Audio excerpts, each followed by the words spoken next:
Assalamualaikum warahmatullahi wabarakatuh. Berjumpa kembali di dalam Belajar JIS.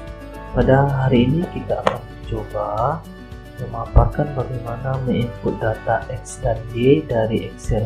Kemudian data-data tersebut kita olah menjadi titik, dan titik-titik tersebut akan kita coba mengolahnya menjadi analisis spasial menggunakan analisis tetangga terdekat. Nah, apa saja langkah-langkah yang harus kita lakukan? Nah, yang pertama kita harus punya dulu tabel Excel yang berisi data X dan Y. Nah, seperti apa datanya bisa kita lihat seperti ini. Nah, jadi data X dan Y ini merupakan data koordinat yang kita peroleh di lapangan. X itu digunakan untuk garis bujur, sedangkan Y itu adalah garis lintang. Nah, yang perlu kita pahami di sini itu adalah Y. Nah, kalau seandainya garis lintangnya berada pada lintang selatan, nah itu di awalnya kita kasih tanda minus. Nah, yang ketiga itu simbol keterangan. Nah, keterangan inilah nanti akan menentukan kita untuk apa-apa saja nama titiknya. Oke, bagaimana caranya? Pertama, kita buka dulu software ANSYS kita. Nah, kita panggil di sini add data. Nah, data yang kita butuhkan adalah kita juga butuh data SHP dari sebuah kecamatan. Nah, pada kesempatan kali ini kita munculkan namanya Kecamatan Nanggalo. Nah, kita add. Nah, setelah itu baru kita munculkan data X dan Y tadi yang akan kita rubah dia menjadi titik-titik koordinat. Nah, bagaimana caranya? Pertama, kita ambil file.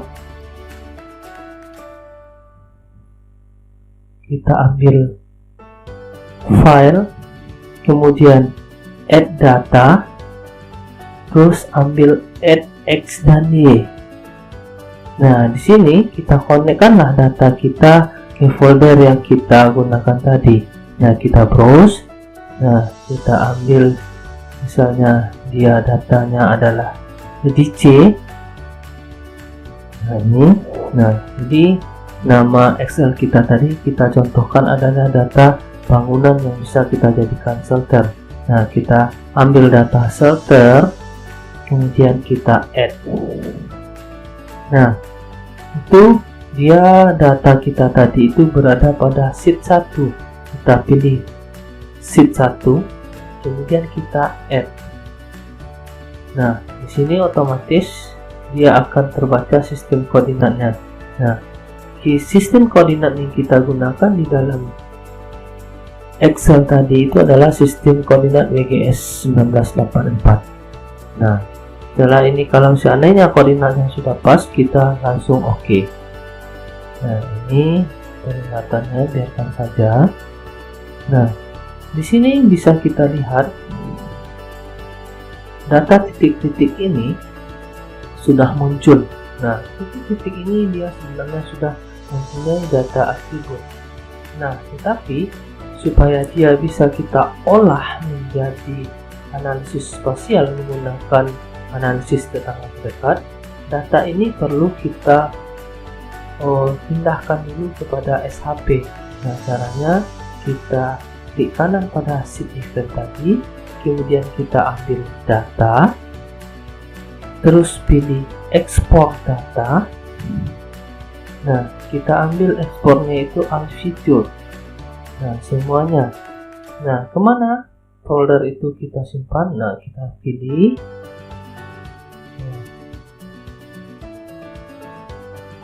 Kita simpan dia ke tempat penyimpanan kita. Nah, di dokumen analisis nah, kita contohkan di sini data shelter.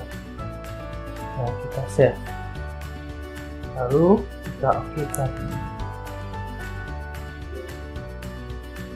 Nah, sehingga di sini kita sudah muncul juga data Excel yang sudah kita format menjadi data point di SHP. Nah, data yang lama ini sudah bisa kita remove. Nah, di sini bisa kita lihat pada atribut tabelnya sudah ada data X dan Y, serta ada data iterannya. Nah, kemudian data ini nanti akan kita analisis menggunakan analisis Nares-Snakebar.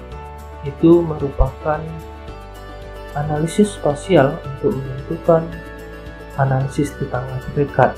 Nah, apakah dia nanti tergolong kepada cluster, mengelompok, atau random, atau acak, atau dia polanya merata. Nah, bagaimana caranya?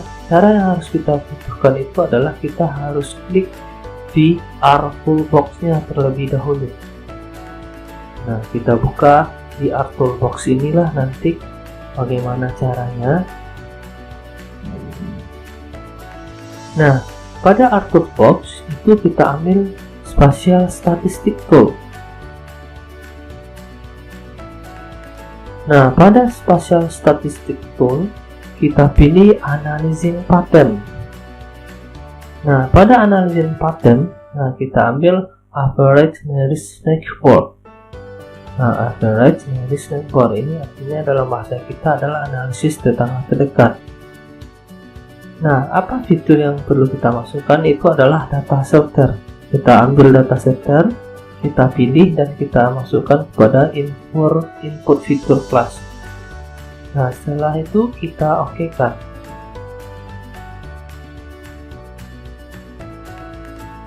Nah, di sini sudah keluar datanya Average Nares-Snakebar.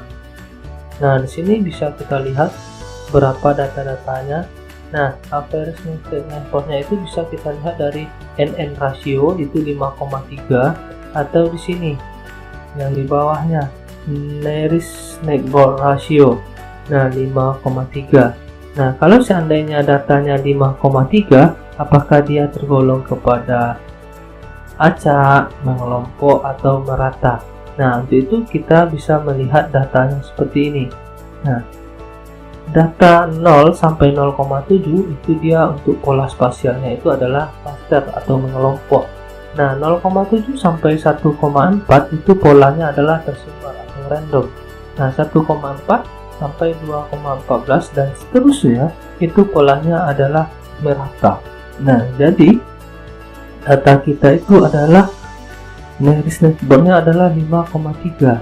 Nah, jadi untuk pola spasial shelter di Kecamatan Nanggalo itu adalah merata.